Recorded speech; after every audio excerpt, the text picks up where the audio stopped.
Mukunda Silks grand opening on 23rd November at Dilshuk Nagar. 1400 rupees sarees, 111 rupees fancy patto sarees, మీ సొంతం.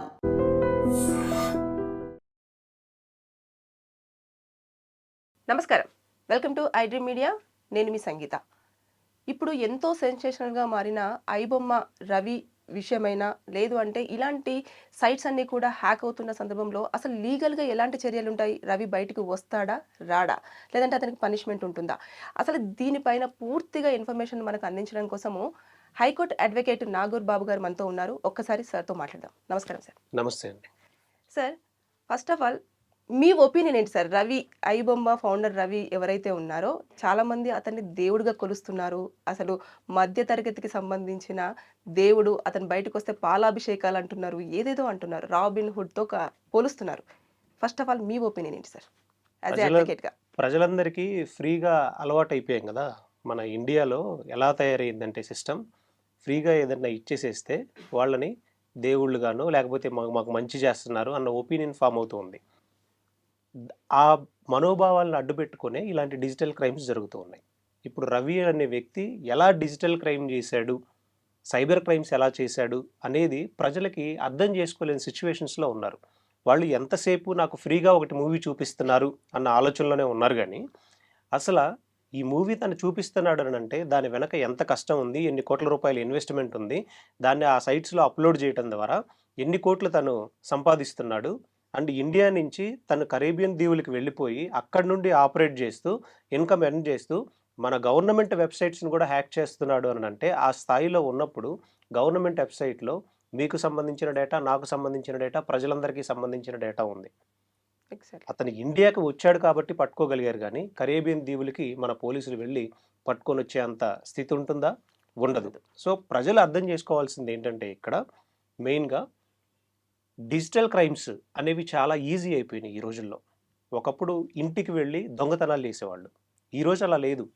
చేతిలో ఒక mobile phone, ఒక network, ఒక server ఉంటే సింపుల్గా ఒక లింక్ పంపిస్తున్నారు, హ్యాక్ చేస్తున్నారు, బ్యాంక్ అకౌంట్స్లోంచి మీకు సంబంధించిన లక్షల రూపాయలు కట్ అయిపోతూ ఉన్నాయి. అలాంటి డిజిటల్ క్రైమ్స్ జరిగే ఏరాలో ఉన్నప్పుడు దాన్ని అప్రిషియేషన్గా మీరు తీసుకుంటే ఇంకా డిజిటల్ క్రైమ్ చేసేటువంటి నేరస్తులు ఇంకా పెరిగిపోతూ ఉంటారు. రేపు దానివల్ల నష్టపోయేది అల్టిమేట్గా ప్రజలే. ఓకే, అది గ్రహించట్లేదు కదా సార్. ఏమంటున్నారంటే ప్రొడ్యూసర్స్ మా దగ్గర నుంచి దోచుకుంటున్నారు కాబట్టి మా దగ్గర నుంచి ఒక్క రూపాయి కూడా తీసుకోకుండా రవి అనే వ్యక్తి మాకు మూవీస్ అందించాడు, మేము ఫ్యామిలీతో సహా మూవీ చూడడం జరిగింది, అతని తప్పేముంది, మాకు ఎలాంటి అన్యాయం జరగలేదు కదా ఇక్కడ, ఈ లెక్కన చూసేసుకుంటే ప్రొడ్యూసర్సే దొంగలు అన్నట్టుగా ప్రజల యొక్క వాదన వినిపిస్తూ వస్తున్నారు. దీనిపైన లీగల్గా ఎట్లా చూస్తారంటారు? ప్రొడ్యూసర్స్ని దొంగలు అని మనం ఎలా అంటామండి? జనాల వాదన అదే. వాళ్ళు ఒక 100 కోట్లు పెట్టి, లేకపోతే ఒక చిన్న సినిమా అయినా సరే 10 కోట్లు పెట్టి ఒక మూవీ తీస్తున్నారు. ఆ మూవీ తీసిన తర్వాత మూవీని మార్కెటింగ్ చేసుకోవడం కోసం వాళ్ళు థియేటర్స్లో రిలీజ్ చేస్తున్నారు, ఓటీటీలో రిలీజ్ చేస్తూనే ఉన్నారు. ఇప్పుడు దీన్నే ఒక కామన్ మ్యాన్కి అప్లై చేస్తే ఒక చిన్న కెమెరా తోటి షూట్ చేసుకుంటూ యూట్యూబ్లో కంటెంట్ పెడుతూ ఉన్నారు. మరి పక్క ఛానల్లో అదే కంటెంట్ అంత హార్డ్ ఎర్నింగ్ తోటి అతను ఒక 1 డే అంతా కష్టపడి ఒక షార్ట్ ఫిలిం తీసి తను సొసైటీకి చూపించాలనుకుంటే ఒక 10 మంది వచ్చేసేసి దాన్ని యూట్యూబ్లో అప్లోడ్ చేస్తే ఎందుకు కాపీరైట్ స్ట్రైక్స్ వేస్తున్నారు? ఎందుకు వేస్తున్నారు అంటే మీ దాకా వస్తే కానీ నొప్పి తెలియట్లేదు అనమాట. ఇక్కడ ప్రొడ్యూసర్స్ పర్స్పెక్టివ్లో మనం మాట్లాడాల్సిన నెసిటీ లేదు. ప్రొడ్యూసర్స్ ఆల్రెడీ లాభం కోసమే వాళ్ళు చేస్తారు. మరి వాళ్ళు నష్టపోయిన రోజులు ఎంతమంది ప్రొడ్యూసర్స్ ఆత్మహత్యలు చేసుకోలేదు, సూసైడ్ చేసుకోలేదు? అన్ని సినిమాలు నిజంగా కోట్ల రూపాయల లాభాలు వస్తూ ఉన్నాయా? ఎన్ని చిన్న సినిమాలు ఈరోజు నష్టపోతూ ఉన్నాయి? మరి దాని గురించి ఆలోచించాల్సిన లేదా? అండ్ టికెట్ ప్రైజెస్ పెంచుతూ ఉన్నారు, మాకు ఫ్రీగా చూపిస్తూ ఉన్నారు. ఫ్రీగా చూపించడం అనే కాన్సెప్ట్ని అడ్డు పెట్టుకొని కోట్ల రూపాయలు సంపాదిస్తూ ఉన్నాడు. అంటే అదొక మనకు వినిపిస్తున్న పదం మాత్రమే, కానీ ప్రూఫ్స్తో సహా పోలీసులు మనకి ఇప్పటివరకు కూడా చూపించలేదు కదా సార్. జస్ట్ ఇన్ని కోట్ల రూపాయలు నష్టం జరిగింది, ఆన్లైన్ అంటే గేమ్స్ కానీ బెట్టింగ్ యాప్స్ కానివ్వండి, లేకపోతే అలాంటివన్నీ కూడా ఆ సైట్లలో దానివల్లనే ఎర్న్ చేస్తున్నాడు అని చెప్పేసి ఒక ప్రెస్ మీట్ పెట్టి దాంట్లో మెన్షన్ చేయడం అనేది జరిగింది. దానికి తగ్గట్టుగా ప్రూఫ్స్ ఉన్నాయా పోలీసుల దగ్గర? ప్రూఫ్స్ ఎవరికి? ప్రజలకు చూపించాలా, కోర్టుకు చూపించాలా? కోర్టులో చూపిస్తే సరిపోతుంది కదా. కానీ ఇంత వాదనలు వినిపిస్తున్నాయి కదా సార్. అంటే బేసిక్గా ఒక పర్సన్ కోసం చాలా మంది లక్షల్లో జనాలందరూ నిల్చొని చెయ్యలేదు, సరే మీ దగ్గర ప్రూఫ్స్ ఏమున్నాయి అని అడిగినప్పుడు అంతే ప్రెస్ మీట్ పెట్టేసి ఇలా ఉంది అని ఒక మాట చెప్పడానికి కుదరదంటారు. ఒక్కసారి ఒక మూవీ రూల్స్ కానీ లేకపోతే ఇలాంటి ఐబొమ్మ కానీ వెబ్సైట్ ఓపెన్ చేస్తే ఆల్మోస్ట్ 3-4 డైరెక్షన్స్ తీసుకొని వెళ్తుంది. దానిలో లింక్స్ ఓపెన్ అవుతూ ఉంటాయి. దానిలో బెట్టింగ్కి సంబంధించిన యాడ్స్ కొన్ని డిస్ప్లే అవుతూ ఉంటాయి. బెట్టింగ్ యాప్స్ని ఎంటైర్ తెలంగాణలో ఆంధ్రప్రదేశ్లో బ్యాన్ చేశారు. బ్యాన్ చేసినా కానీ వాటిల్లో అక్కడక్కడ డిస్ప్లే అవటం వల్ల తనకి అమౌంట్ అనేది జనరేట్ అవుతూ ఉంటుంది. యాడ్స్ వస్తూ ఉంటాయి. యాడ్స్ ద్వారా అమౌంట్ జనరేట్ అవుతూ ఉంది. ఎవరో తీసిన కష్టాన్ని నువ్వు వెబ్సైట్లో పెట్టుకొని వాటి మీద బెట్టింగ్ యాడ్స్ రన్ చేస్తూ బెట్టింగ్ కంపెనీస్ తోటి అసోసియేట్ అయిపోయి, మరి ఇది ఎవిడెన్స్ కదా? క్లియర్గా ప్రజలకు కనబడట్లేదా? మీ పిల్లోడే మూవీ రూల్స్లో ఒక మూవీ చూస్తున్నాడు, ఒక యాడ్ వచ్చింది, మీరు ఆడండి దీంతో కోట్ల రూపాయలు గెలుచుకోవచ్చు, లేదా లక్షల రూపాయల బోనస్, లేకపోతే 300, 1500 బోనస్ అని వచ్చింది. అరే 1500 బోనస్ అన్నారు కదా అని ఇన్వెస్ట్ చేసి ఆడతారు. ఎన్ని ఆత్మహత్యలు జరిగినాయండి 2 తెలుగు రాష్ట్రాల్లో? ఎవరు కారణం దీనికి? మరి దాని ద్వారా అతనికి ఇన్కమ్ జనరేట్ అవుతుందా లేదా? సో ఇలా మల్టిపుల్, అతను ఏ స్థాయికి ఎదిగాడు అని అంటే, ఎదగడం అంటే డిజిటల్ క్రైమ్ చేయడంలో. అతను అరెస్ట్ చేసిన తర్వాత కూడా అతని back end team SBI insurance అనే నేమ్ తోటి ఒక డొమైన్ క్రియేట్ చేసి ఆ వెబ్సైట్ ఇతను అరెస్ట్లో ఉన్నప్పుడు కూడా ఆ వెబ్సైట్ మళ్ళీ ఆపరేట్ చేసి ఆ లింక్ తీసుకొని వెళ్ళి ఎస్బీఐ ఇన్సూరెన్స్ డొమైన్లో పెడితే మళ్ళీ మూవీ ప్లే అవుతుంది. అంటే ఏంటి? నన్ను అరెస్ట్ చేసిన ఈ డిజిటల్ క్రైమ్స్ ఆపలేరు అని ఒక థ్రెట్ ఇస్తున్నాడు అతను, ఒక ఛాలెంజ్ విసురుతూ ఉన్నాడు. ఈరోజు ప్రజలు దాన్ని అప్రిషియేషన్ చేసుకుంటా వెళ్ళిపోతే రేపటి రోజున ఈరోజు సాఫ్ట్వేర్ ఉద్యోగాలు పోతూ ఉన్నాయి కదా. అవును. పోయిన తర్వాత ప్రజలందరూ దీన్ని మద్దతు తెలుపుతున్నారు కదా అని ఇలాంటి తప్పుడు బాటను ఎంచుకునే అవకాశం యువతకు ఉంటుంది. నన్ను కూడా హీరో అనుకుంటారు, నన్ను కూడా రాబిన్ హుడ్ని చేస్తారు, నాకు కూడా పాలాభిషేకాలు చేస్తారు అని స్టూడెంట్స్, తర్వాత ఈ సైబర్ నెట్వర్కింగ్ నేర్చుకున్న వాళ్ళందరూ హ్యాకింగ్ చేయడం మొదలు పెడతారు. ఈజీ మనీకి అలవాటు పడిపోయి లింక్స్ పంపించేసి ప్రజలను దోచుకోవడం అలవాటు పడిపోతారు. పట్టుకోవడానికి వీలు లేకుండా ఇలాగే పక్క దేశాలకు వెళ్ళి దాక్కుంటూ ఉంటారు. సార్, ఇప్పుడు పక్క దేశాలకు అన్నారు కాబట్టి, ఇప్పుడు కరేబియన్ దీవులలో మొత్తం డొమైన్స్ అన్ని రన్ చేస్తున్నప్పుడు ఇక్కడ రన్ చేస్తున్నట్టుగా ఎలాంటి ఆధారం లేకపోయినా కూడా అరెస్ట్ చేయడానికి ఛాన్స్ ఉంటుందా సార్? వరల్డ్ వైడ్ వెబ్సైట్ అనేది ఇండియా ప్రపంచంలో ఎక్కడి నుంచైనా ఆపరేట్ చేసుకోవచ్చు. కరేబియన్ దీవులకి వెళ్ళాడు అని అంటే ఇండియా నుంచి దొరకకుండా ఉండడం కోసం మాత్రమే వెళ్ళాడు, పర్పస్ఫుల్లీ వెళ్ళాడు. అలా అనుకుంటే దావూద్ ఇబ్రహీం మనకి బాంబేలో బాంబ్ బ్లాస్ట్ చేశాడు, పాకిస్తాన్ పారిపోయాడు. ఇప్పుడు పాకిస్తానో లేకపోతే దుబాయో ఇంకో కంట్రీలో ఉంటున్నాడు, అక్కడ సిటిజన్షిప్ తీసుకున్నాడు. ఏదో ఒక పని మీద సీక్రెట్ సమావేశాల కోసం ఇండియాకి వచ్చాడు. ఇప్పుడు పోలీసులు అతనికి ఇండియన్ సిటిజన్షిప్ లేదు, ఫారెన్ సిటిజన్షిప్ ఉంది కాబట్టి మనం అక్కడ పర్మిషన్స్ అన్నీ తీసుకొని అరెస్ట్ చేయాలి అని అనుకుంటే దేశ భద్రతకి ఇంకేమన్నా ఆ వర్డ్కి డెఫినేషన్ ఏమన్నా ఉంటుందా? ఇది కూడా అంతే కదా. ఇది దేశ భద్రత కాదా? మీ డేటా, నా డేటా, ప్రజలందరి డేటా, ప్రభుత్వ వెబ్సైట్స్కి సంబంధించిన డేటా అంతా చోరీ చేసి డిజిటల్గా అతని దగ్గర పొజిషన్లో పెట్టుకొని ఇండియన్ సిటిజన్షిప్నే వదులుకొని కరేబియన్ దీవెన్ సిటిజన్ 80 లక్షలు పెట్టి తీసుకొని అక్కడ ఉంటున్నాడు అనంటే అతను కేవలం ఇప్పుడు చేస్తుంది డబ్బు కోసమేగా. బెట్టింగ్ యాప్స్ ద్వారా వీటి ద్వారా వచ్చే డబ్బు కోసమేగా. రేపు ఒక పెద్ద సంస్థ వస్తుంది వచ్చి మీ దగ్గర ఉన్న ఇండియన్ యూజర్స్ డేటా అంతా మాకు ఇస్తే కొన్ని కోట్ల రూపాయలు ఇస్తామని కొన్ని ఆర్గనైజేషన్స్ అప్రోచ్ అవుతాయి. అవి మేబీ టెర్రరిస్ట్ ఆర్గనైజేషన్స్ కూడా అవ్వచ్చు. సో డేటా మిస్యూజ్ చేసే అవకాశం ఉందా లేదా? కొన్ని ఎంఎన్సీ కంపెనీస్ వస్తాయి, మీ ఇండియన్ యూజర్ డేటా అంతా మాకు ఇవ్వండి అని. కొన్ని బెట్టింగ్ కంపెనీస్ వస్తాయి, ఎవరెవరైతే చిన్నపిల్లలు యూత్ ఎవరైతే చూస్తున్నారో ఏజ్ ఇస్తారు కదా, వాళ్ళు ఆ డేటా అంతా ఇవ్వండి. ఎవరు స్టూడెంట్స్ ఉన్నారో వాళ్ళ డేటా అంతా ఇవ్వండి.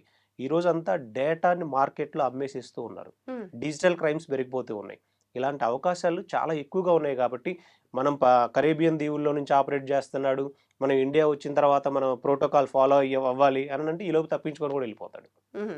అంటే ఇప్పుడు ఒక పర్సన్ని అరెస్ట్ చేయాలి అంటే ఒక ప్రాసెస్ ఉంటుంది సార్. తను అక్కడ ఎయిర్పోర్ట్లో దిగగానే మేము టేక్ ఓవర్ చేసుకున్నాము, అతన్ని అరెస్ట్ చేయడం జరిగింది అని చెప్పేసి అంటే దాంతోపాటు కొన్ని ప్రూఫ్స్ కూడా చూపించారు. అంటే ల్యాప్టాప్స్ కానివ్వండి, కొన్ని ఏటీఎం కార్డ్స్ కానివ్వండి, తను యూజ్ చేసినవన్నీ.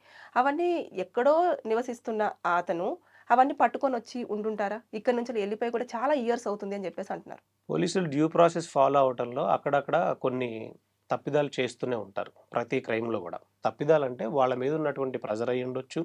ఈ కేసులో ఎలా అయినా సరే అతన్ని పట్టుకోవాలనే ఉద్దేశమైనా ఉండొచ్చు. కానీ అతను అని ఇంటెన్షనల్గా వీళ్ళ దగ్గర ఇన్ఫర్మేషన్ ఉన్నప్పుడు లుకౌట్ సర్క్యులర్ ఇష్యూ చేస్తారు, ఓకే. ఎల్ఓసి. ఓకే. ఎల్ఓసి ఎలా ఉంటుంది అని అంటే, ఎవరైనా సరే ఇతర దేశం వెళ్ళిపోతే ఎల్ఓసి ఇచ్చేది ప్రతి ఎయిర్పోర్ట్కి కూడా ఇన్ఫర్మేషన్ ఉంటుంది. ఇన్ఫర్మేషన్. అతను వచ్చిన వెంటనే ఎయిర్పోర్ట్లోనే ఫస్ట్ పోలీసులు అరెస్ట్ చేసి కన్సర్న్ పోలీస్ స్టేషన్కి ఇన్ఫర్మేషన్ ఇచ్చేస్తారు. ఈవెన్ ఈరోజు 498 కేసెస్లో ఇక్కడి నుంచి అమ్మాయిని మోసం చేసి పెళ్లి చేసుకొని అక్కడికి పారిపోతారు. ఇక్కడ కేసు పెట్టిన తర్వాత రాడు, సమన్స్ ఇచ్చినా రాడు, ఏం చేస్తారండి, ఎల్ఓసి ఇష్యూ చేస్తారు. ఎల్ఓసి ఇష్యూ చేసిన ఎయిర్పోర్ట్లో అరెస్ట్ చేసేస్తారు. ఇది కామన్ ప్రాసెస్. చేసిన తర్వాత ఇప్పుడు మనకి ఎవిడెన్స్ అనేది కావాలి. అతను ఇండియాలో ఉన్నాడుగా, ఇదే కుక్కట్పల్లిలో రెయిన్బో విస్టాస్లో ఉంటున్నాడుగా, అతనికి ఉన్న ఇన్ఫర్మేషన్ ఇక్కడున్న ఎక్కడో ఒక చోట స్టోర్ చేసి అయితే ఉంటాడుగా. డెఫినెట్గా ఆ ఇన్ఫర్మేషన్ కోసం అతన్ని తీసుకొని వెళ్ళైనా ఉండొచ్చు, లేకపోతే వాళ్ళ ఇన్వెస్టిగేషన్ ప్రాసెస్ మనం అనుకున్నంత ట్రాన్స్పరెంట్గా ఏమీ ఉండదు. వాళ్ళు చేయాల్సిన వేళ ఇన్వెస్టిగేషన్ చేసి ఎవిడెన్సెస్ అన్ని ముందు పెడతారు. ఇప్పుడు తనని అరెస్ట్ చేయడానికి కూడా పోలీసు వాళ్ళు చెప్పేది ఏంటంటే, కేవలము ఐబొమ్మ అనే ఒక సైట్ నేమ్ వల్లనే మేము అతన్ని ఎలా ట్రాప్ చేయాలి ఏంటిది అని చెప్పేసి మేమే ఒక టీం ఫామ్ అయిపోయి మేము అతన్ని క్యాచ్ చేయడం జరిగింది అని అంటారు. కానీ బయటకు వస్తున్న వాదన ఏంటంటే, ఇన్నర్గా వాళ్ళ వైఫ్ వల్ల ఉన్న కొన్ని డిస్టర్బెన్సెస్ వల్ల వాళ్ళ వైఫ్ ఇన్ఫర్మేషన్ ఇస్తేనే ఇక్కడ అరెస్ట్ చేయడం జరిగింది అని అంటున్నారు. ఈ రెండింటిలో కూడా కొంచెం కన్ఫ్యూజన్ ఉంటుంది. మీకున్న ఇన్ఫర్మేషన్ ఏంటి సార్? నాకు ఎలాంటి ఇన్ఫర్మేషన్ లేదండి. వైఫ్ ఇచ్చారా లేకపోతే పోలీసులకు ఇన్ఫర్మేషన్ ఉండి చేస్తారనేది పర్టికులర్గా వాళ్ళ టీంలో నుంచి వినిపిస్తే బాగుంటుంది. కానీ ఆల్రెడీ సజ్జనార్ గారు ప్రెస్ మీట్లో చెప్పారు, ఇలాంటి రూమర్స్ వచ్చినప్పుడు లేదు మా టీం వర్క్ చేసి మేము ఇన్ఫర్మేషన్ తీసుకున్నాం, సోషల్ మీడియాలో సర్క్యులేట్ అయ్యన్నీ కూడా ఫాల్స్ ఎలిగేషన్స్, మాకు ఎలాంటి ఇన్ఫార్మర్ అవసరం లేదు, మా టీం చాలా స్ట్రాంగ్ గా పనిచేస్తుంది అని ఆయన చెప్పేశారు దానికి ఆన్సర్. అంటే లేని ఒక పర్సన్ ని ఇందులో ఇన్వాల్వ్ చేస్తున్నారు కాబట్టి నేను ఈ క్వశ్చన్ అడిగాను సార్. అంటే ఆవిడ చెప్పిందా లేదా అన్నది మనకు తెలియదు, పోలీసులు చాలా క్లియర్ గా కూడా చెప్పడం జరిగింది. జస్ట్ మేమే తెలుసుకొని ఇన్ఫర్మేషన్ ఇవన్నీ ఊహాగానాలు చాలా ఊహించుకుంటూ ఉంటారు. వాస్తవం ఒకటి ఉంటుంది, బయటకు వచ్చేసరికి దాన్ని 100 రకాలుగా మార్చేస్తూ ఉంటారు. సో దాని మీద మనం రిలే అవ్వాల్సిన నెసిటీ అయితే లేదు. రైట్. ఇప్పుడు సార్ ఇంతమంది జనాలు ఇతనికి సపోర్ట్ గా నిలుస్తున్నారు కాబట్టి ఎప్పుడైతే కోర్టు దగ్గరికి వస్తుందో ఈ మేజర్ రోల్ ఏది ప్లే చేస్తారు సార్? అంటే జనాలు ఎక్కువగా ఒపీనియన్ పాజిటివ్ గా ఉంది కాబట్టి దాని మీద డిపెండ్ అయ్యి ఉంటుందా కేసు? లేదు అనుకుంటే ఏ విధంగానైతే ఫార్మేట్ ఉంటుందో అదే విధంగా వెళ్తుందంటారా? జనాల ఒపీనియన్ మీద కోర్టులు జడ్జిమెంట్లు అయితే ఇవ్వండి. కోర్టుకు కావాల్సింది క్రెడిబుల్ ఎవిడెన్స్. చార్జ్ షీట్లో ఏం మెన్షన్ చేశారు, ఏం ఎవిడెన్స్ ఉన్నాయి, తర్వాత పోలీస్ ప్రొసీజర్లో కూడా డ్యూ ప్రాసెస్లో లోపాలు ఉన్నప్పుడు కూడా వాళ్ళకి బెయిల్స్ వచ్చిన కేసెస్ ఉన్నాయి, క్వాష్ అయిన కేసెస్ కూడా ఉన్నాయి. సో చాలా స్ట్రాంగ్గా ఎవిడెన్స్ని బేస్ చేసుకొని ట్రయల్లో అది డిసైడ్ అవుతుంది. కానీ ఇప్పుడు అతనికి శిక్ష పడుతుందా పడదా అని అంటే ఖచ్చితంగా పర్టిక్యులర్ సెక్షన్స్కి ఏవైతే ఉన్నాయో పోలీసులు డ్యూ ప్రాసెస్ ఫాలో అయ్యి ప్రాపర్ ఎవిడెన్స్ సబ్మిట్ చేయగలిగితే ఖచ్చితంగా అతనికి ఒకటికే కాదు ఏ ఖైదీకైనా పడుతుంది. ఎగ్జంప్షన్ కాదు కదా, అతని కోసం ఇప్పుడు సపరేట్గా ప్రజలందరూ కోరుకుంటున్నారని చట్టానికి ఇమీడియట్గా మార్చేయలేరు. అతని కోసం సపరేట్ చట్టాలు లేవు. అతనికి కామన్ మ్యాన్కి ఇండియాలో ఒకే చట్టాలు ఉన్నాయి, ప్రతి ఒక్కరికి ఒకే చట్టం ఉంది. కాబట్టి అదే డ్యూ ప్రాసెస్ ప్రకారం ఫాలో అవుతూ అదేలా అతనికి అప్లికబుల్ అవుతుంది. పర్టికులర్ సెక్షన్ ప్రకారం అది 66D అయి ఉండొచ్చు, 311 ఆర్గనైజర్కి అయి ఉండొచ్చు, దానికి సంబంధించిన ఎవిడెన్స్ పోలీస్ ప్రొడ్యూస్ చేయగలిగితే డెఫినెట్గా అతను కన్విక్ట్ అయ్యే ఛాన్సెస్ ఉన్నాయి. లేదు డ్యూ ప్రాసెస్ ఫాలో అవ్వలేదు, ఎవిడెన్స్ సబ్మిషన్స్లో మన లీగల్ ఆర్గ్యుమెంట్స్ మనం తీసుకున్నప్పుడు డ్యూ ప్రాసెస్ ఫాలో అవ్వలేదు, ఎవిడెన్స్ ఇలాంటివి లేవు, ఈ సెక్షన్స్ అసలు అప్లికబులే కాదు అని సుప్రీంకోర్టు దాకా వెళ్ళినప్పుడు లేదా హైకోర్ట్స్లో ప్రూవ్ చేయగలిగినప్పుడు అతనికి కొంత రెమెడీ అనేది వస్తుంది. ఇప్పుడు అలా అని ఉరితీయలేం కదా అతనికి ఏ అఫెన్స్ అయితే చేశాడో దానికి సంబంధించిన సెక్షన్కి సంబంధించిన పనిష్మెంట్ మాత్రమే పడే ఛాన్సెస్ ఉన్నాయి. ఓకే. అతన్ని అరెస్ట్ చేసిన వెంటనే ప్రొడ్యూసర్స్లలో ఒక పర్సన్ సి కళ్యాణ్ గారు అని చెప్పేసి అతను ఏదో పెద్ద టెర్రరిస్ట్ లాగా డిజైన్ చేసేసుకొని ఎన్కౌంటర్ చేసేయాలి, ఎవరు పోలీసులైనా లేదు అనుకుంటా మా ఫిలిం వాళ్ళే చేస్తారు అన్నట్టుగా మాట్లాడారు. దాన్ని కోర్టు కన్సిడర్ చేస్తుందంటారా ఈ విషయంలో? ఎందుకు చేస్తుంది? కోర్టు కాదు, పోలీసులే కన్సిడర్ చేయరు. ఎవరైనా దొరికిన వెంటనే ప్రతి ఒక్కళ్ళు దొరికిన వెంటనే ఏదైనా నిందితుడు దొరికిన వెంటనే ఉరిదీయాలని ప్రతి కామన్ మ్యాన్ మాట్లాడుతూనే ఉంటాడు. ఇంకా ఫిలిం ఇండస్ట్రీ నష్టపోయినారు కాబట్టి ఈ సి కళ్యాణ్ అయితే ఇంకొంచెం అగ్రెసివ్గా మాట్లాడుండొచ్చు. ఆయన చెప్పాడని ఇప్పుడు ఎంటైర్ డిపార్ట్మెంట్ మొత్తం వెళ్ళి అతను తీసుకెళ్లి చేసేస్తారా ఎన్కౌంటర్ చేసేంత క్రైమ్ అందులో ఏమైనా ఉందా? సైబర్ క్రైమ్ మహా అయితే కొన్ని ఫైన్ పడే ఛాన్సెస్ ఉన్నాయి. లేదు అని అంటే 3 years ప్రూవ్ అయితే 3 years పనిష్మెంట్ పడే ఛాన్స్ ఉంది. లేదు అని అంటే దాంతోపాటు ఫైన్ వేసే ఛాన్సెస్ ఉన్నాయి. లేదు 311 ఆర్గనైజర్ క్రైమ్ కూడా అనుకుంటే అది ప్రూవ్ అయితే అసలు ఇది ఐటీ లాకి ఈ 311 ఆర్గనైజర్ క్రైమ్ అప్లికబుల్ అవుతుంది అని ఎస్టాబ్లిష్ చేయగలిగి ఎవిడెన్స్తో పాటు సబ్మిట్ చేయగలిగితే పనిష్మెంట్ పడుతుంది. కానీ సి కళ్యాణ్ చెప్పాడనో, లేదా చిరంజీవి గారు చెప్పారనో, లేకపోతే ఇంకెవరో XYZ చెప్పారనో అయితే ఎన్కౌంటర్లు చేయరు.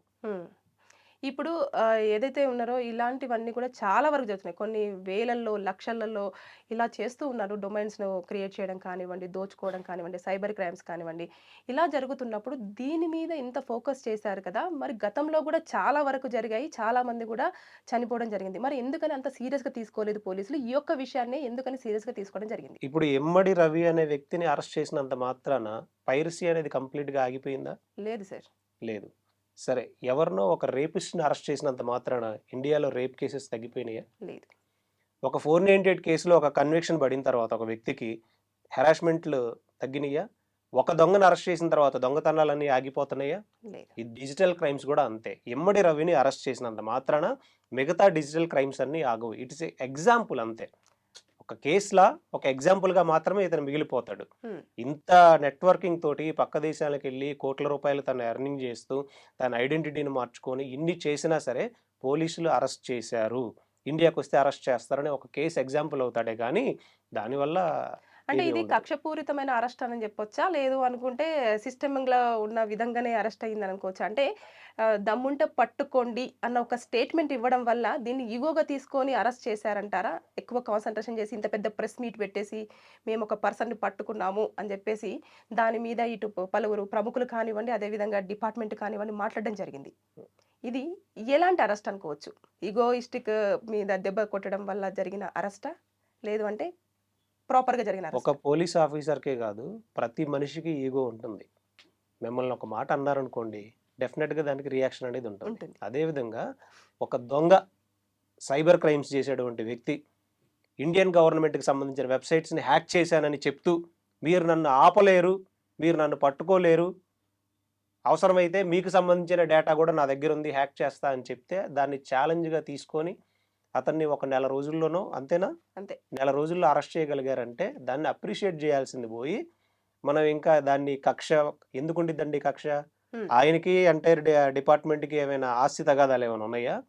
మరి ఏం లేనప్పుడు ఎందుకు? ఇది ప్రజలకే మంచి చేసినట్టు. ఇంకా రేపొద్దున ఇప్పుడు ఓకే మూవీస్ వరకు ఆగింది, రేపే బ్యాంకింగ్ వెబ్సైట్స్నో లేకపోతే మన యూజర్ ఐడికి సంబంధించిన వెబ్సైట్స్నో హ్యాక్ చేసి పక్క దేశాలకు అమ్మేసేసుకున్నాడంటే నష్టపోయేది ప్రజలే. దాన్ని ఇప్పటి వరకు ఆపగలిగారు. బట్ కాకపోతే ఈ డార్క్ వెబ్సైట్ అని ఉంటుంది. డార్క్ వెబ్సైట్లో కొన్ని లక్షల మంది హ్యాకర్స్ ఉంటారు. బట్ వాళ్ళు ప్యాకేజెస్ మీద వర్క్ చేస్తూ ఉంటారు. ఆ ప్యాకేజెస్ మీద ఇంకా ఎన్ని డిజిటల్ క్రైమ్స్ జరగబోతున్నాయి అనే దాని మీద ఈ కేసుని ఇన్వెస్టిగేషన్ చేసి దాన్ని డిజిటల్ క్రైమ్స్ ఆపడం కోసం గవర్నమెంట్ ఏదైనా చర్యలు తీసుకోవాల్సిన బాధ్యత ఉందన్నమాట. ఓకే. సార్ ఇప్పుడు పోలీస్ వాళ్ళు ఏదైతే చెప్పారో ప్రతి ఒక్క ఎవిడెన్స్ కంపల్సరీగా కోర్ట్‌లో ప్రొడ్యూస్ చేయాల్సి ఉంటుందా సార్? అంటే వారు ఏదైతే మెన్షన్ చేస్తున్నారో ఇన్ని కోట్ల రూపాయలు అన్నారు. తర్వాత నెక్స్ట్ ఇన్ని డొమైన్స్ అన్నారు. ఇవన్నీ కూడా విత్ ప్రూఫ్స్‌తో సబ్మిట్ చేస్తేనే అతను ఇలా సైట్స్‌ని హ్యాక్ చేశాడు, ఇలా జరిగింది, ఇలా యాప్స్ త్రూ మనీ సంపాదించాడు అని చెప్పేసి అనేది ప్రూవ్ అవుతుందంటారా? డెఫినెట్గా సర్వర్స్ అనేవి ఉంటాయి, ఐపీ అడ్రస్లు ఉంటాయి, ఇతను అప్లోడ్ చేసిన మూవీస్ అన్నీ ఉన్నాయి. దానిలో బెట్టింగ్ యాప్స్ ద్వారా ఎంత రెవెన్యూ జనరేట్ అవుతుంది, ఇతని అకౌంట్స్కి డాలర్స్ రూపంలో పడుతుందా, లేదా ఇంకా డీప్గా ఇన్వెస్టిగేషన్ చేస్తే డిజిటల్ క్రైమ్ చేసేటువంటి ప్రతి వ్యక్తి బ్యాంక్ అకౌంట్లో డబ్బులు ఉంచుకోడు. ఫస్ట్ ఉంచుకుంటారా? అది కామన్ సెన్స్. ఎవరు ఉంచుకోరు. క్రిప్టో కరెన్సీలో ఉంటుంది. అది కూడా ఎవరో మల్టిపుల్ నేమ్స్ మీద ఒక ఐడి తీసుకొని వాళ్ళు కరెన్సీని కూడా డిజిటల్ రూపంలో సెక్యూర్ చేసుకొని ఉంటారు. డిజిటల్ కరెన్సీ బ్యాంక్ అకౌంట్లో ఉంటే ఈజీ. ఎంతసేపు ఈరోజు ఏదైనా చిన్న క్రైమ్ జరిగింది అని అంటే 1000 రూపాయలు పక్కోడి అకౌంట్లో పడినా సరే మన సైబర్ క్రైమ్స్ అకౌంట్ ఫ్రీజ్ చేసేస్తున్నారు. దాన్ని మళ్ళీ రిలీజ్ చేసుకోవడం కోసం హైకోర్టుకు వెళ్ళి లేకపోతే దానికి ఒక సంవత్సర కాలం వీళ్ళంతా ఎలా రిలీజ్ చేసుకోవాలి కూడా తెలియక అలా వదిలేసిన అకౌంట్లు చాలా ఉన్నాయి. మరి ఇంత ఆర్గనైజర్గా డిజిటల్ క్రైమ్ చేసే వ్యక్తి అకౌంట్స్లో ఉంచుకుంటాడా? మీరు 100 అకౌంట్స్ కాదు ఇంకో 200 అకౌంట్స్ పెట్టండి, దానిలో ఏమీ ఉండవు. అవన్నీ డమ్మీ అకౌంట్స్ మాత్రమే. ఇదంతా క్రిప్టో కరెన్సీలో బిట్ కాయిన్స్ రూపంలో, బినాన్స్ ఇలాంటి కాయిన్స్ రూపంలో ఉంటూ ఉంటాయి. ఓకే. ఇప్పుడు ఈ వర్క్ ఏదైతే ఉందో ఐబొమ్మ కానివ్వండి, బప్పం కానివ్వండి, ఈ దానికంతా కూడా టీమ్ వైజ్‌గా వర్క్ చేసినారు. కానీ ఇప్పుడు ఒక పర్సన్‌ని చూపించేసి అతని మీదనే మొత్తం ఇతనే చేశాడు అన్నట్టుగా కూడా ప్రొజెక్ట్ అవుతుంది ఇక్కడ. సో మిగతా టీం వాళ్ళందరూ కూడా తప్పు చేశారు కదా! వాళ్ళ పైన ఎందుకు దృష్టి ఇప్పటివరకు పెట్టలేదు అన్నట్టుగా కొన్ని వాదనలు వినిపిస్తున్నాయి. దీన్ని ఎలా ఇప్పుడు కోర్టు దీన్ని కూడా పరిగణలోకి తీసుకొని ప్రజెంట్ చేయమంటుందా? ఇన్వెస్టిగేషన్లో ఏం జరుగుతుంది అనేది కన్సర్న్డ్ పోలీస్ ఆఫీసర్కి అతనికి తప్ప బయట మాట్లాడుకునే మన రూమర్స్ స్పెక్యులేట్ చేసే ఎవరికి తెలియదు. ఓకే. ఇన్వెస్టిగేషన్ రూమ్లో తనే ఉంటాడు, తను ఏం చెప్తున్నాడు అనే దాన్ని బేసిస్ మీద నడుస్తుంది. ఇప్పుడు కస్టడీ పిటిషన్ వేశారు, మళ్ళీ రిమాండ్ పెట్టిన తర్వాత కస్టడీ తీసుకున్నారు, 5 days తీసుకున్నారు. ఈ 5 days కస్టడీలో ఇప్పుడు మీకు వచ్చిన డౌట్స్ పోలీసుల దగ్గర ఇంకా చాలా ఉంటాయి. దీని నెట్వర్కింగ్లో ఎవరెవరు ఇన్వాల్వ్ అయ్యి ఉన్నారు, ఏ కంట్రీస్లో ఉన్నారు, నీకు ఈ డొమైన్ క్రియేట్ చేయడానికి ఎవరు హెల్ప్ చేస్తూ ఉన్నారు, నువ్వు పోలీస్ స్టేషన్లో ఉన్నా కానీ ఇంకా ఇవి ఎలా ఆపరేట్ అవుతున్నాయి. ఈ కోణంలో మనకే ఒక కామన్ మ్యాన్కి డౌట్ వచ్చినప్పుడు వాళ్ళకి ఈ డౌట్స్ అన్ని రావా? ఇన్వెస్టిగేషన్ ఎలా చేస్తారో ఒక ఐడియా ఉంటుంది కదా మనకి. ఎంటైర్ క్వశ్చనర్ పెట్టుకుంటారు, ఆ క్వశ్చనర్ వరకు ఓకే నీకు ఎవరు హెల్ప్ చేస్తూ ఉన్నారు, ఈ నెంబర్ ఏంటి, ఈ వాట్సాప్ చాట్ ఏంటి, నువ్వు ఎలా పర్చేస్ చేసావు, ఎలా అప్లోడ్ చేస్తున్నావు, ఈ ప్రాసెస్లో మిగతా వాళ్ళు బయటకు వస్తారు. ఓకే తెలిసినా కానీ ఇన్ కేస్ వాళ్ళు ఫారెన్లో ఉన్నారనుకోండి, ఇప్పుడు మరి రేవంత్ రెడ్డి గారు ఇమీడియట్గా వీళ్ళకి ఫ్లైట్ టికెట్స్ వేసి వెళ్ళి అరెస్ట్ చేసుకోండి పంపిస్తారా? పాసిబిలిటీ ఉందా? మనం పాసిబిలిటీస్ మాట్లాడుకుందాం. లేదు కదా. మళ్ళీ వాళ్ళ ఇన్ఫర్మేషన్ కాన్ఫిడెన్షియల్గా ఉంచుతారు, కాన్ఫిడెన్షియల్గా ఉంచి వాళ్ళకి ఒక ట్రాప్ వేస్తారు. ఆ ట్రాప్లో వాళ్ళు పడ్డప్పుడు లేదా ఇండియా వచ్చే మూమెంట్స్ ఏమైనా ఉన్నాయా, లేదా వాళ్ళ సర్కిల్లో లేదా ఇంటెలిజెన్స్ని వాళ్ళని అప్రోచ్ అయ్యే విధంగా పెట్టో వాళ్ళ మీద ఒక నిఘా పెట్టి ఇండియా వచ్చినప్పుడు LOC అవన్నీ ఇష్యూ చేస్తారు. ఇష్యూ చేసిన తర్వాత అరెస్ట్ చేస్తారు. అసలు వాళ్ళు ఇండియన్సే కాదు, వాళ్ళు ఫారెన్లోనే పర్మనెంట్ రెసిడెంట్స్ అని అనుకోండి, ఏం చేయలేం. ఎందుకు ఇక్కడి నుంచి విజయమాల్యే వెళ్ళిపోయాడు, అరెస్ట్ చేయగలిగారా? అలా చాలామంది వెళ్ళిపోయారు, అరెస్ట్ చేయగలిగారా? అది ఫెసిలిటీ, వాళ్ళకిన్న ఫెసిలిటీని యూజ్ చేసుకుంటూ ఉన్నారు. ఇమ్మడి రవి వాడి కర్మకాలి ఇండియాకి వచ్చాడు అంతే. సార్ ఇప్పుడు మనం చూసేసుకుంటే ఏదైతే కోర్టులు ఉన్నాయో గతంలో కూడా ఒక పెద్ద పొలిటికల్ లీడర్ కూడా మెన్షన్ చేశారు, టికెట్ రేట్స్ పెంచకుండా, బెనిఫిషరీ షోస్ ప్లే చేయకుండా, నైట్ షోస్ కానివ్వండి, ఫ్రీ షోస్ కానివ్వండి, ఇలాంటివన్నీ ఏమీ లేకుండా నేను జాగ్రత్తలు తీసుకుంటాను, ప్రజల పక్షాన నిలబడతాను అని చెప్పిన తర్వాత కోర్టు కూడా దానికి సమ్మతించింది. తర్వాత నెక్స్ట్ అది అయిన ఒక్క వారం రోజుల్లోనే నెక్స్ట్ ఫిల్మ్కి మళ్ళీ బెనిఫిషరీ షోకి పర్మిషన్ ఇవ్వడం జరిగింది. అంటే ఇక్కడ లూప్ హోల్స్ ఏమున్నాయంటారు? అంటే కోర్టు పరంగా కానివ్వండి, ఇటు సిస్టమ్ పరంగా కానివ్వండి. కోర్టు పరంగా లూప్ హోల్స్ ఉండవండి, కోర్టు పరంగా ఉండవు. సిస్టమ్ పరంగా అంటే పొలిటీషియన్స్ ఇచ్చే మాటలకి లీగల్ శాంటిటీ ఉండదు.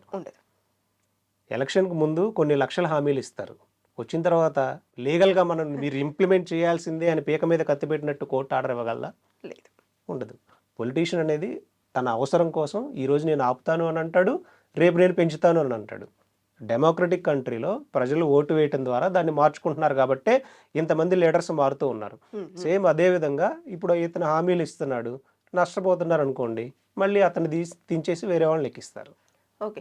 ఈ పైరసీ అనేది ఇప్పటి నుంచి కాదు సార్, గతంలో ఎప్పటి నుంచో, అంటే పాత కాలం నుంచి అప్పుడు బుక్స్ రాసేవాళ్ళు, లేదు అంటే కథలు చెప్పేవాళ్ళు, వాటిని కూడా వాళ్ళు కొంచెం అక్కడ నుంచి థెఫ్ట్ చేసేసి ఇక్కడ తీసుకొని వాళ్ళు మళ్ళీ ప్లే చేసేవాళ్ళు అనేది, అది పైరసీ అనేది ఎప్పటి నుంచో ఉంది. దీని మీద ఇప్పటికి కూడా చట్టాలు ఎందుకు స్ట్రాంగ్ అవ్వలేకపోతున్నాయి అంటారు? అంటే తీసుకొచ్చేసి అంటే IT యాక్ట్ కానివ్వండి, ఇవన్నీ, లేదంటే సినిమా కాపీరైట్స్ కానివ్వండి, సినిమాటోగ్రఫీకి సంబంధించిన యాక్ట్ కానివ్వండి, ఇవన్నీ కూడా ఎందుకని ఇప్పటివరకు? ఇప్పుడు IT యాక్ట్ మీద ఇంకా అంత స్ట్రిక్ట్ ఎన్ఫోర్స్మెంట్ అనేది రాలేదు. మోర్ పర్టికులర్గా ప్రాక్టికల్గా మేము చూసింది ఏంటంటే, తెలంగాణలో బెట్టింగ్ యాప్స్ అనేవి రన్ అవుతూ ఉన్న టైంలో తెలంగాణలో తెలంగాణ గేమింగ్ అమెండ్మెంట్ యాక్ట్ ఉంది. ఈ యాక్ట్ ప్రకారం బెట్టింగ్ అనేది ప్రమోట్ చేయకూడదు, వెబ్సైటే రన్ అవ్వకూడదు, ఈ సెక్షన్ ప్రకారం మీరు కేసు పెట్టండి అని ఒక పోలీస్ స్టేషన్కి వెళ్ళాం మేము. వెళ్తే అసలు ఆ సెక్షన్ ఉందని కూడా కన్సర్న్డ్ ఆఫీసర్కి, సర్కిల్ ఇన్స్పెక్టర్కి తెలియదు. అసలు ఇప్పటి వరకు మేము ఈ సెక్షన్ యూజ్ చేసి ఒక కేసు కూడా నమోదు చేయలేదు అని 1.5 year బ్యాక్ అన్నారు. ఓకే. సో అలా ఎన్ఫోర్స్లో లేనటువంటి చట్టాలు చాలా ఉన్నాయి. మన ఇండియన్ పోలీస్ సిస్టంలో ప్రతి ఒక్కరికి నాలెడ్జ్ ఎక్కడి వరకు ఉంటుంది అని అంటే, దొంగతనం చేశారా అరెస్ట్ చేయండి, మర్డర్ చేశారా అరెస్ట్ చేయండి, ఇంకేదన్నా 498 తీసుకొని రండి. IPCకి BNSకి సంబంధించిన అవేర్నెస్ క్లియర్గా ఉంది, కానీ IT యాక్ట్కి సంబంధించి సైబర్ క్రైమ్స్కి నాలెడ్జ్ తప్ప నార్మల్ పోలీస్ స్టేషన్స్లో అంత నాలెడ్జ్ అనేది లేదు. ఓకే. సో మాకు పర్సనల్ ఎక్స్పీరియన్స్ ఇది. అక్కడికి మేము వెళ్ళి చెప్తే కూడా ఈ యాక్ట్ ఒకటి ఉందా అని తెలియని సిచ్యువేషన్స్ ఉన్నాయి. అలా ఉంది కాబట్టే మీకు ఇంకా చాలా సింపుల్ విషయం ఏంటంటే, తెలంగాణలో బెట్టింగ్ బ్యానేగా. ఓకే, ఇక్కడ IPLలో ఇలాంటివి జరుగుతూ ఉంటాయి స్టేడియంలో, మరి అప్పుడు బెట్టింగ్కి సంబంధించిన యాడ్స్ వేస్తూ ఉంటారు. మనం ఏదైతే బ్యాన్ అంటున్నామో అదే యాడ్ వేస్తారు. మరి ఏం చేయాలి? IPLని బ్యాన్ చేయాలి మనం? మరి బ్యాన్ కదా, చేయాలి కదా. సరే, దాంతోపాటు హైదరాబాద్ మెట్రో ఉందా, మెట్రో మీద బెట్టింగ్ యాడ్స్ చేశారు. చేశారు. దాని మీద పబ్లిక్ ఇంట్రెస్ట్ లిటిగేషన్ ఫైల్ చేశాం. ఫైల్ చేసింది నేనే. ఓ కామన్ మ్యాన్ మీద మీరు బెట్టింగ్ యాడ్స్కి సంబంధించి మీరు యాక్షన్ తీసుకున్నారు ప్రమోట్ చేసినందుకు. Why metro exempted? ఎందుకు మెట్రో ఎగ్జెంప్టెడ్ అయింది? దానిలో ఉన్న బోర్డ్ ఆఫ్ డైరెక్టర్స్ ఎవరు? ఇదే డీజీపీ బోర్డ్ ఆఫ్ డైరెక్టర్, ఇదే ఎన్విఎస్ రెడ్డి మెట్రో ఎండి ఐఏఎస్లు, ఇదే జిహెచ్ఎంసీ కమిషనర్స్, వీళ్ళంతా డైరెక్టర్స్. మరి వీళ్ళు చేసింది తప్పు అయినప్పుడు వాళ్ళు చేసింది కూడా తప్పే కదా. ఈక్వాలిటీ బిఫోర్ లా ఎక్కడ ఉంది అని పబ్లిక్ ఇంట్రెస్ట్ లిటిగేషన్ ఇప్పుడు స్టిల్ పెండింగ్లో ఉంది. దాని మీద సిబిఐ ఎంక్వైరీ వేయాలి అని అడిగాము. సో అది ప్రాసెస్ నడుస్తూ ఉంది. సో కాబట్టి కొంత అవేర్నెస్ అనేది డిపార్ట్మెంటల్ పరంగా లోపం ఉంది. అండ్ చట్టాల గురించి ప్రజల్లో అవేర్నెస్ క్రియేట్ చేయాల్సిన బాధ్యత ప్రభుత్వం మీద ఉంది. ఎందుకు ఈరోజు మనం ఒక మూవీకి వెళ్ళాం, ధూమపానం మద్యపానం ఆరోగ్యానికి హానికరం అంటారుగా, వేస్తున్నారు కదా. సేమ్ అలాగే బెట్టింగ్ ఆడినా, బెట్టింగ్ వెబ్సైట్స్ యూజ్ చేసినా, బెట్టింగ్ వెబ్సైట్స్ ఎవరైనా రన్ చేసినా నేరం అని వేయండి, అవేర్నెస్ క్రియేట్ చేయండి కాలేజెస్లో. అసలు ఆ వెబ్సైటే మన ఇండియాలో కానీ తెలంగాణలో ఓపెన్ అవ్వకుండా చేయండి. ఇప్పుడు ఈ ఐబొమ్మ వెబ్సైట్ని లేదా ఇంకా ఆ సబ్ డొమైన్స్ని గూగుల్తో కమ్యూనికేట్ చేసి వాళ్ళు కోఆపరేట్ చేయకపోతే అవసరమైతే సుప్రీంకోర్టు దాకా వెళ్ళి ఇండియన్ గవర్నమెంట్ బ్లాక్ చేయలేదా? Straight question. చేయలేదా? చేయగలదు, కానీ ఎందుకని స్టెప్ తీసుకోవట్లేదు? ఎందుకు చేయట్లేదు అని అంటే ఆటోమేటిక్గా దాని ద్వారా ఎంతోమంది లాభం పొందుతూ ఉన్నారు. ఈ బెట్టింగ్ అనేది పూర్తిగా ఆగిపోతూ ఉంటుంది. సో ఆటోమేటిక్గా ఈ బెట్టింగ్ వెనక పెద్ద పెద్ద రాజకీయ నాయకుల హస్తం కూడా ఉండే ఛాన్స్ ఉంది. ఎందుకంటే మనీ లాండరింగ్ అనేది ఇలాంటి వెబ్సైట్స్ ద్వారానే జరుగుతుంది. ఈజీగా ఒకప్పుడు ఏంటంటే స్విస్ బ్యాంకుల్లో అకౌంట్స్ ఓపెన్ చేశారని చెప్పేవాళ్ళు కదా, ఇప్పుడు అలా లేదు. కోట్ల రూపాయల ట్రాన్సాక్షన్స్ అన్ని ఈ డమ్మీ కంపెనీస్ ఓపెన్ చేసేసేసి ఫారెన్కి ఈజీగా తీసుకెళ్ళిపోతున్నారు. ఇప్పుడు దీన్ని అంతా సెట్ చేయాలి అని అంటే అసలు ఇప్పటివరకు ఒక తెలంగాణలో ఒక డొమైన్ చూపించండి, ఒక పోర్టల్ చూపించండి. మీకు సంబంధించిన ఏదైనా ఇల్లీగల్ వెబ్సైట్ కనిపిస్తే ఆ పోర్టల్లో అప్లోడ్ చేస్తే అది మీకు కనిపించింది అనుకోండి, మీరు అప్లోడ్ చేయొచ్చు. స్కూల్ టీచర్స్ కనిపిస్తే వాళ్ళు అప్లోడ్ చేయొచ్చు, స్టూడెంట్స్కి కనిపిస్తే వాళ్ళు అప్లోడ్ చేయొచ్చు. మనకి ఒక మినిట్ కూడా పట్టదు. అలాంటి మెకానిజంని ఎందుకు డెవలప్ చేయలేదు? ప్రభుత్వంలో లోపం ఉంది. ఇప్పుడు ఇమ్మడి రవిని అరెస్ట్ చేసినంత మాత్రాన మిగతా క్రైమ్స్ అన్ని ఆగిపోతాయా? ఆగడానికి ప్రివెంటివ్ యాక్షన్ ఏం తీసుకోవాలి? ఏం తీసుకోవాలి గవర్నమెంట్ సైడ్ నుంచి? ఇప్పటికీ తీసుకోలేదు. కేవలం అరెస్ట్ని చూపించేసి ఒక ప్రెస్ మీట్ పెట్టేసేసి ఒక నలుగురు సెలబ్రిటీస్తో కూర్చొని మాట్లాడేసి వస్తున్నారు. కానీ ప్రివెంటివ్ యాక్షన్ ఏం తీసుకోవాలి అన్న డిస్కషన్ నడిచిందా? లేదు. ప్రివెంటివ్ యాక్షన్ తీసుకోగలిగినప్పుడే సక్సెస్ అయినట్టు. ఇప్పుడు ఇందులో చూసేసుకుంటే అరెస్ట్ చేసిన తర్వాత మనీ లాండరింగా, లేకపోతే చీటింగా, లేకపోతే థెఫ్టా, ఏ కేసును ఈయనకి ఎక్కువగా అట్రాక్ట్ చేయొచ్చు అంటారు? ఇప్పుడు ప్రస్తుతానికి మనం ఎఫ్ఐఆర్లో ఒకసారి చూస్తే దానిలో ఐటీ యాక్ట్సే ఉన్నాయి. దాంతోపాటు ఒక ఎఫ్ఐఆర్లో మాత్రం 111 ఆర్గనైజ్డ్ క్రైమ్ అనేది ఒకటి కనిపిస్తూ ఉంది. దాంతోపాటు మూవీస్కి సంబంధించిన సెంట్రల్ యాక్ట్ ఏవో 2 పెట్టినట్టున్నారు, అవే ఉన్నాయి. ఇవన్నీ కూడా వాళ్ళు ప్రూవ్ చేయగలిగి ఎవిడెన్స్ అడ్మిట్ చేయగలిగి దాని మీద ట్రయల్ ఒక 2 years 3 years ఒక 4 years జరిగి కన్విక్షన్ పడిన రోజున చూద్దాం ఎంత పడుతుంది అనేది. అంతేగాని ఇప్పుడు అతనికి మోస్ట్ ప్రాబబుల్లీ విత్ ఇన్ 45 daysలో బెయిల్ మీద వచ్చేస్తారు. ఎంతమంది బెయిల్ మీద రావట్లేదు? మర్డర్ చేసిన వ్యక్తి కూడా ఈరోజు బెయిల్స్ మీద బయటకు వస్తున్నాడు. ఎందుకు? Due to lack of evidence. Procedure follow అవ్వలేదని, ఇంటెన్షనల్గా తనని ఇరికించారని లేదు. ఈరోజు ప్రతి కోర్టుకు వచ్చే ప్రతి బెయిల్ అప్లికేషన్లో ఒకటి చెప్తారు, అతనే ఫ్యామిలీకి ఎర్నింగ్ పర్సన్ అని, ఇంకెవరూ లేరని, తెలియక జరిగిపోయిందని, ఎనీ కండిషన్ బెయిల్ ఇవ్వండి మేము ట్రయల్కి కోఆపరేట్ చేస్తాము, ఇన్వెస్టిగేషన్ కోఆపరేట్ చేస్తామని బెయిల్స్ ఇవ్వట్లేదా కోర్టులు? ఇస్తూ ఉన్నాయి కదా. అలాగే ఇమ్మడి రవికి కూడా బెయిల్ అనేది వస్తుంది, బయటకు వస్తాడు, ట్రయల్ జరుగుతుంది.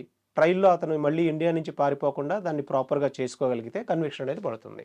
ఓకే సార్, ఇప్పుడు మనం గనక ఇది చూసుకుంటే మొత్తం ఓవరాల్గా ఒకవేళ ఫైనల్ అంత అయిపోయింది అంటే ఎన్ని ఇయర్స్ వరకు జైలు శిక్ష పడే అవకాశం ఉంటుంది? 111 ఆర్గనైజ్డ్ క్రైమ్ ప్రూవ్ అయితే, ప్రాపర్ ఎవిడెన్స్ అడ్మిట్ చేయగలిగితే, ఆ యాక్ట్ని కోర్టు కన్సిడర్ చేసి యాక్సెప్ట్ చేయగలిగితే అప్ టు 7 years వరకు పడే ఛాన్స్ ఉంది. 7 years. లేదు అంటే 3 years. లేదు అని అంటే అసలు ఇది అంత పెద్ద అఫెన్స్ ఏం కాదు అని కోర్టు దృష్టిలోకి వెళ్ళింది అనుకోండి, 1 year ఇచ్చి, అది డిపెండ్స్ అపాన్ ఆర్గ్యుమెంట్స్ కదా, ట్రయల్ని బట్టి ఉంటుంది, క్రాస్ ఎగ్జామినేషన్స్ ఉంటాయి. డెఫినెట్గా అవన్నీ జరిగిన తర్వాత మాత్రమే మనం చెప్పగలుగుతాం.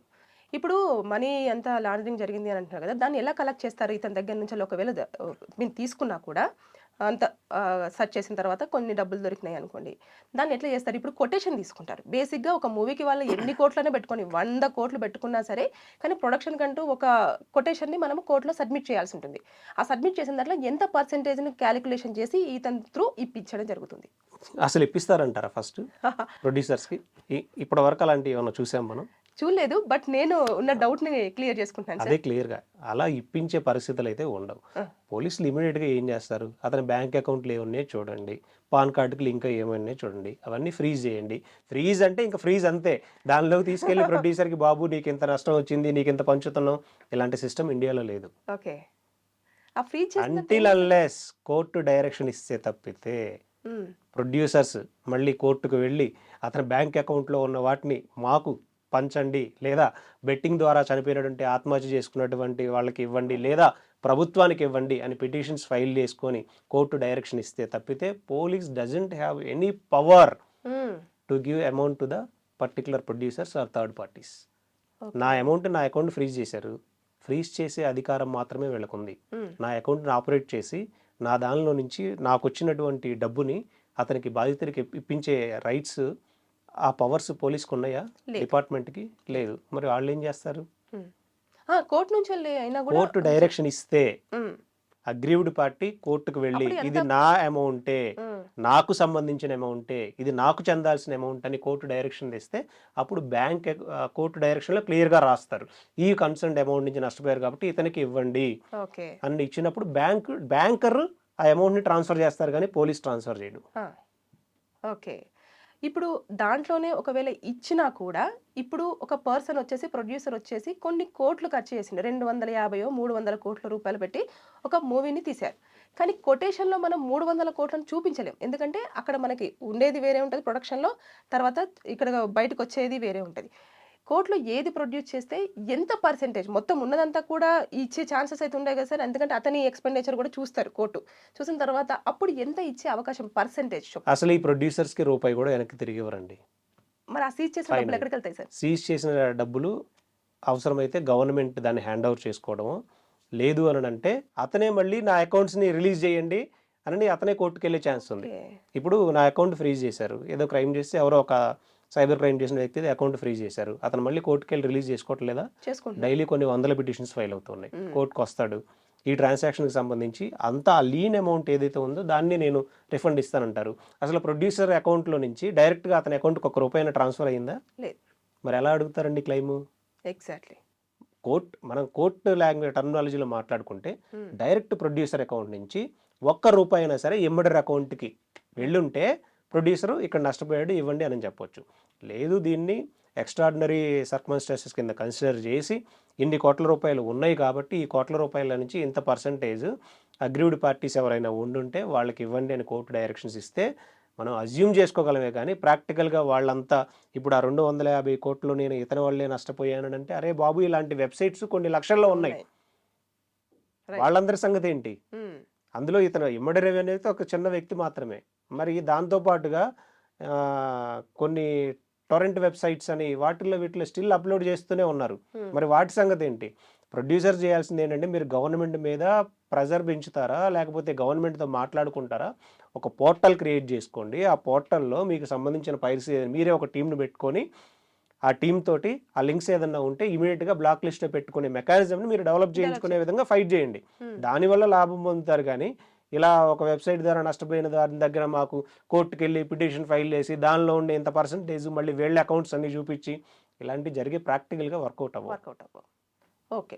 ఇప్పుడు సార్ మనము చూసేసుకుంటే ఏదైనా సరే ఇలాంటి పైరసీ అనేది కూడా చాలా వరకు డేంజర్. మన డేటానే డార్క్ సైట్లో ఉంటుంది, వెళ్ళిపోతుంది, మనం నష్టపోతామని చెప్పేసి ఇంతమంది ఏకకంఠంగా చెప్పుతున్నా సరే జనాలు ఇప్పటికీ కూడా అతను చేసిన పని మంచిదే, జరిగితే జరిగింది, మాకు ఎలాంటి నష్టం జరగలేదు ఇప్పటివరకు అని చెప్పేసి అన్న ధోరణిలోనే వ్యవహరిస్తున్నారు.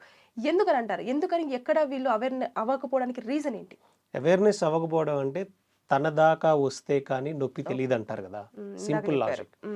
ఇప్పుడు ఆ యూజర్ ఐడెంటిటీ ఎవరైతే ఫ్రీగా సినిమాలు చూస్తున్నారో వాళ్ళ యూజర్ ఐడిని దొంగతనాలు చేసి వాళ్ళ అకౌంట్స్ని హ్యాక్ చేసి వాళ్ళ మెయిల్ ఐడీస్ని వాళ్ళ ఫేస్బుక్ని వాళ్ళ ఇన్స్టాగ్రామ్ అకౌంట్స్ని హ్యాక్ చేసి ఆ డేటా మిస్యూజ్ చేసిన రోజున వాళ్ళకి నొప్పి తెలుస్తుంది.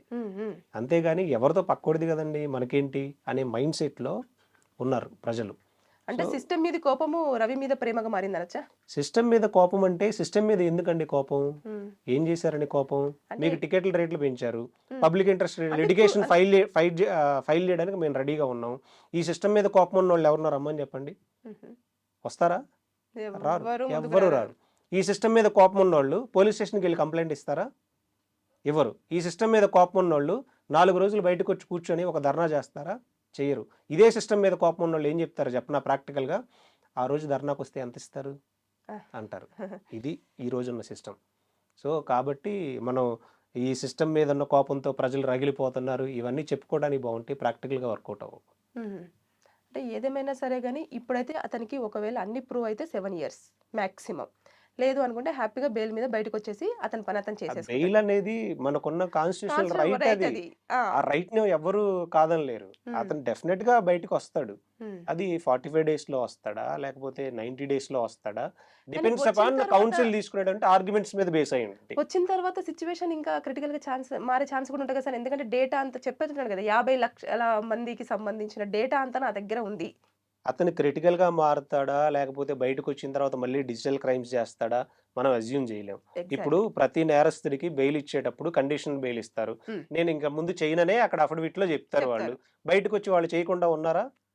ఒక దొంగతనం చేసినప్పుడు మళ్ళీ బెయిల్ మీద బయటకు వస్తున్నాడు అని అంటే మళ్ళీ చేయననే వస్తాడు. మరి రిపీటెడ్ గా 10-15 దొంగతనాల మీద ఎందుకు అరెస్ట్ అవుతూ ఉన్నాడు? రిపీటెడ్ గా ఎందుకు చేస్తూ ఉన్నారు? అది హ్యాబిచువల్ అయిపోయింది వాళ్ళకి. మనం అందుకే హ్యాబిచువల్ అఫెండర్ అంటూ ఉంటాం లీగల్ టర్మినాలజీలో. సేమ్ ఇదే విధంగా అతను మారతాడా లేదా అనేది ప్యూర్లీ అతని పర్సనల్ ఇష్యూ అది. ఓకే, అంటే ఇదంతా చూసుకుంటే కూడా అతనికి కొంచెం ఫేవర్ గానే జనాలు ఉన్నప్పటికీ కూడా సిస్టమ్ ఏ విధంగా అయితే దాన్ని పని చేసుకుంటూ వెళ్తుందో ఇంకా అలా వెళ్తే పనిష్మెంట్ అయితే మాక్సిమం పడే అవకాశం. ప్రజల ఒపీనియన్ ని బేస్ చేసుకొని పనిష్మెంట్స్ అయితే మారవు. కేవలం సబ్జెక్ట్ మ్యాటర్ ఆఫ్ ట్రయల్లో అతను ప్రూవ్ చేయగలిగితే, అతను చేశాడు అని సంబంధించిన ఎవిడెన్స్ అన్ని ఎస్టాబ్లిష్ చేయగలిగితే కన్విక్షన్ పడుతుంది. లేదు క్రాస్ ఎగ్జామినేషన్ క్లియర్గా లేకుండా లేకపోతే ప్రాపర్ ఎవిడెన్స్ లేకుండా ఉంటే కన్విక్షన్ పడదు. సింపుల్. అతనికి ఏమి ఎగ్జామ్షన్ ఏమి ఉండదు. ప్రజల ఒపీనియన్ బేస్ చేసుకొని అంతెందుకు మా ఫ్యామిలీలో కూడా అవసరమైతే ఐబొమ్మ చూసేవాళ్ళు ఉండొచ్చు. అదే డిపార్ట్మెంట్లో నేను మొన్న ఒక పోలీస్ స్టేషన్కి వెళ్తే ఒక కన్సర్న్డ్ SHO చెప్తూ ఉన్నారు, మేము కూడా అదే దానిలో చూసేవాళ్ళం ఐబొమ్మలో. ఏం చెప్తాం మనం దానికి? ఫ్రీగా వస్తుంది, ఎందుకు సబ్స్క్రిప్షన్ తీసుకోవాలి? ఫ్రీగా ఆల్టర్నేట్ ఉన్నప్పుడు మనం చూసుకోవచ్చు అని. ఏం చూడరా, ఇప్పుడు మనం ఇన్ని మాట్లాడుకుంటా ఉన్నాం, మనకు ఫ్రీనా లేకపోతే 99 రూపీస్ సబ్స్క్రిప్షన్ అంటే విచ్ విల్ యూ ప్రిఫర్? ఫ్రీనే ప్రిఫర్ చేస్తారు. That's Indian mindset. So దాన్ని మనం ఆ మైండ్ సెట్ తోటి మనం కోర్టులు ఆలోచించవు కదా. Exactly. Thank you, sir. Yeah, thank you so much. And for more videos, please subscribe to iDream. Please subscribe to iDream. Please subscribe iDream. And please subscribe to iDream. For more videos, subscribe to iDream. please like, share and subscribe to the channel. Congratulations, iDream. Subscribe to iDream. Subscribe to iDream. So subscribe to iDream Media. iDream ki iDream team andarki huge congratulations. Please subscribe iDream Media. Please subscribe to iDream. Subscribe iDream. Please subscribe to iDream. iDream అంటే నా కళల channel subscribe చేసుకున్న నోరు తిరుగుతలేదు, మీరైతే గంట గుర్తు కొట్టండి. For more such videos, please subscribe to iDream. Subscribe to iDream. Please subscribe to iDream. Please subscribe iDream Media. Please do subscribe to iDream. Please subscribe to iDream Media. For best entertainment and information, please subscribe iDream. And don't forget to subscribe to iDream.